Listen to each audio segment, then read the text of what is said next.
안녕하세요. 토요미스테리 디바제시카입니다. 일본 후지 TV에서 2009년부터 2012년까지 3년간 성황리에 방영된 토크 버라이어티 쇼 오사칸 이야기라는 프로가 있습니다. 일본의 유명한 개그맨 마츠모토 히토시가 진행을 맡았고요. 게스트들이 나와서 자기가 겪은 오싹하고 무서운 일을 소개하는 방송이었죠.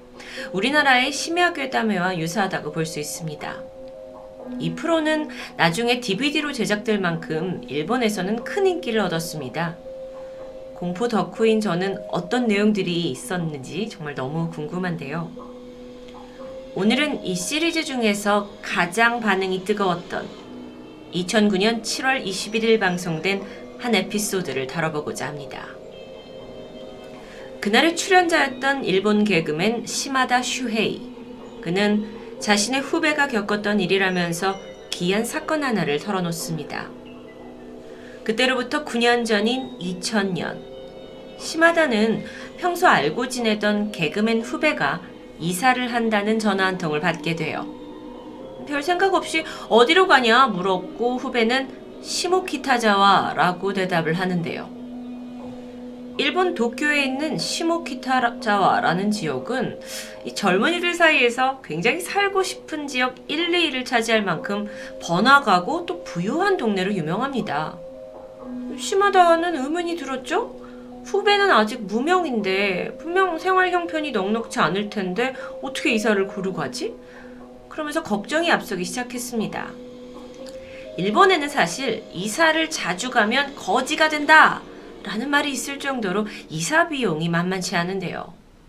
그런데 이런 이 선배의 걱정에는 아랑곳하지도 않고 후배는 그저 내가 진짜 좋은 방을 찾았다면서 들떠 있습니다.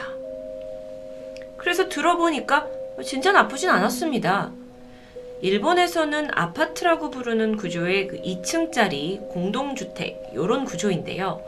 건물 외벽에 계단이 달려있죠. 흔히 볼 수 있는 평범한 구조입니다. 후배가 계약을 한 방은 계단을 올라가서 바로 보이는 첫 번째 방 201호실이었습니다. 시마다 씨는 뭐가 그렇게 좋길래 무리해서 이사를 가냐?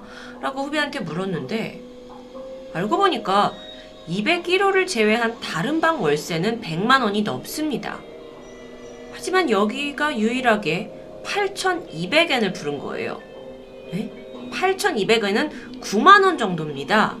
90만 원이 아니라 9만 원이요. 너무도 수산했죠. 일본에서는 이전에 여기서 사람이 죽었거나 또는 하자가 있는 방을 사고 물건이라고 부르면서 여긴 다른 곳보다 싸게 나오는 경향이 있습니다. 이런 일화는 예전 토요미스테리에서도 소개한 적이 있었죠. 하지만 아무리 그래도 이 정도로 가격이 내려가는 경우는 정말 잘 없습니다. 시마다 씨는 이거 뭐가 있다 라고 생각을 했고 이사를 가지 말라 라고 조언을 했지만 후배는 막무가내였어요. 다행히 아직 계약이 끝나지 않았다라는 걸 알게 됐고 시마다는 다음날 후배와 함께 부동산을 방문합니다. 당연히 일본 부동산은 이게 사고 물건이라면 거기에 대해 설명을 해줘야 할 의무가 있어요.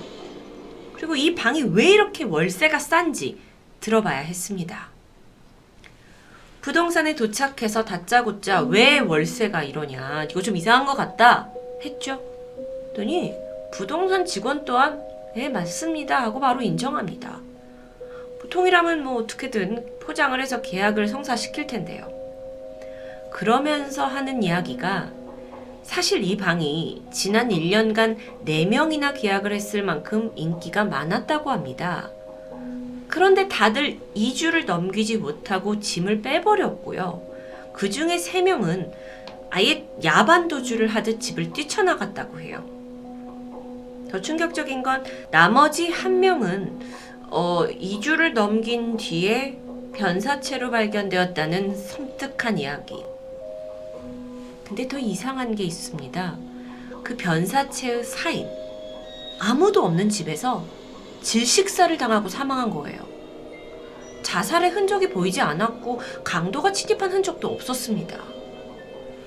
결국 이런 이유로 방 월세가 계속 내려가서 9만 원이 됐고 뭐 부동산은 그래도 괜찮다면 계약하자라는 입장이었죠. 시마다 씨는 놀랬지만 아니 후배는 상관이 없다라는 태도였습니다. 일단 2주만 버티면 되는 거 아니냐 라면서 결국 계약은 성사됩니다. 얼마 후 후배는 문제의 방으로 이사를 했습니다. 그리고 다음 날 시마다 씨가 안부를 물을 겸 그와 통화를 하게 되는데 뭐 나쁘지 않았다. 근데 잠을 좀 설쳤다. 그래서 피곤하다라고 하는데요. 전날 밤 이사를 마치고 피로감을 느꼈던 그는 적당히 정리 다 하고 정말 기절하듯 일찍 잠에 들었습니다. 그런데 어느 순간 눈이 떠졌죠. 새벽 2시 22분이었습니다.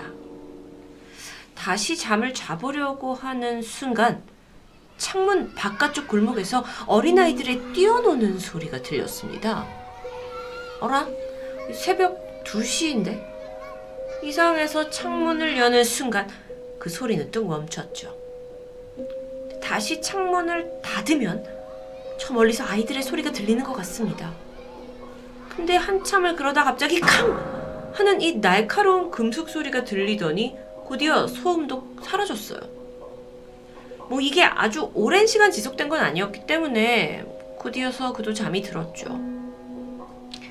이걸 통화로 들은 시마다 씨는 혹시 뭐 주변에 아이를 키우는 집이 있는 거 아니야? 하고 확인을 해보자면서 부동산을 찾아갑니다.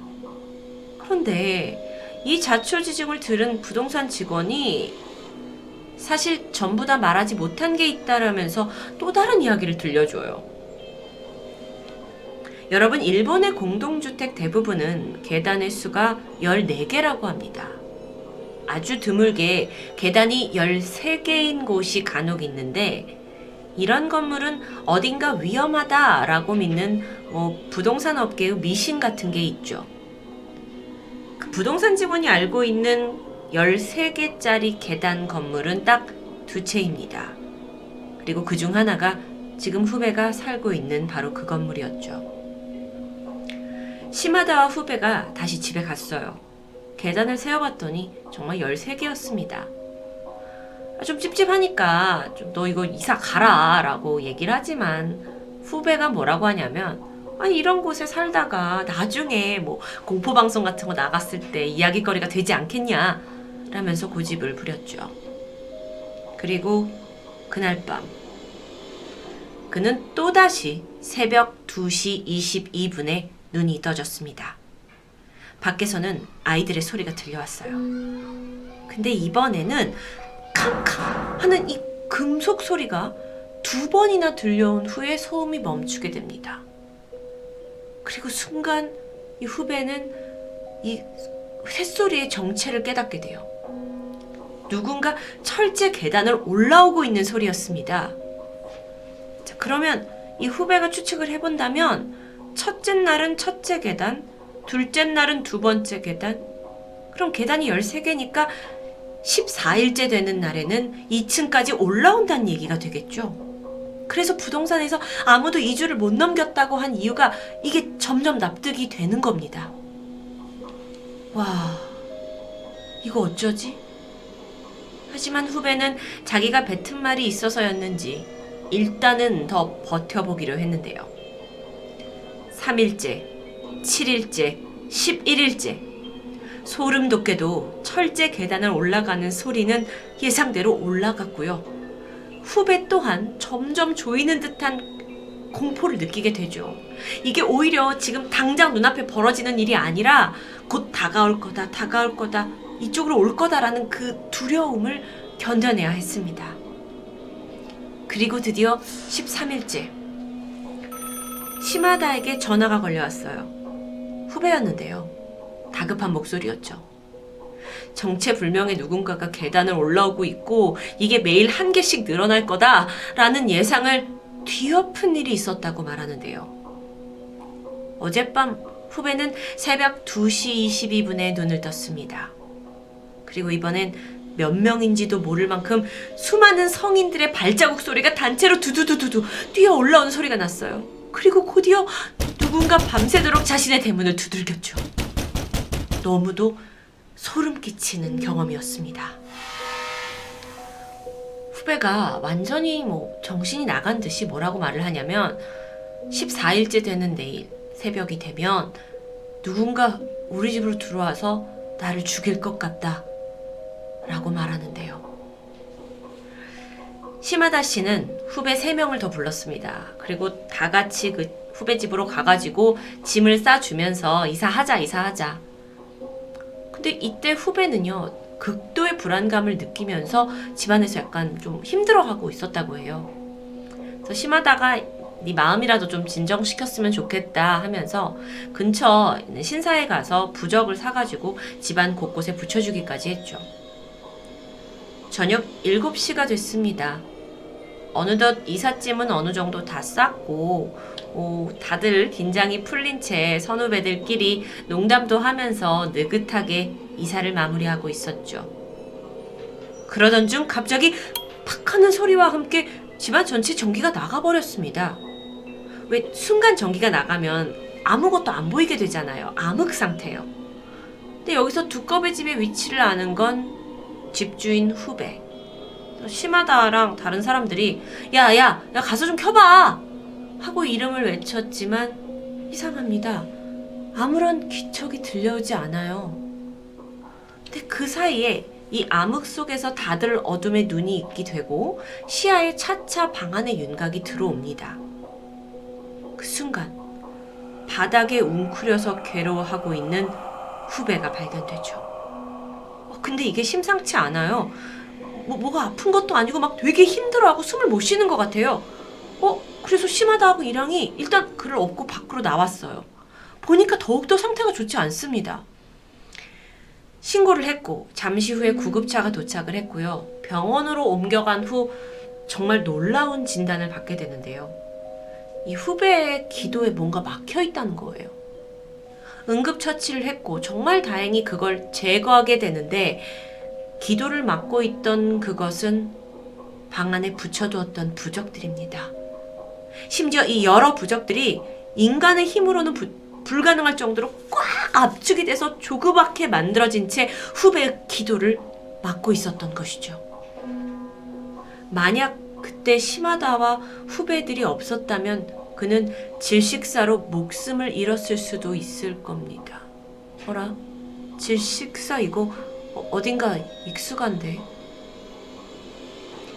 이렇듯 평생 잊지 못할 공포를 경험한 후 시마다의 후배는 방송 자체를 아예 그만뒀고 시골로 내려가 지금은 다른 일을 하며 살고 있다고 전해집니다. 여러분, 싼 집에는 반드시 그 가격만큼의 이유가 있다라는 말을 들어보셨을 텐데요. 살기 정말 좋은 동네, 인기 좋은 동네에 말도 안 되는 저렴한 가격의 집이 등장했다면 과연 여러분은 그 유혹을 떨쳐버릴 수 있을까요? 오랜만에 돌아온 토요미스테리 괴담편 시마다의 13계단 디바제시카였습니다.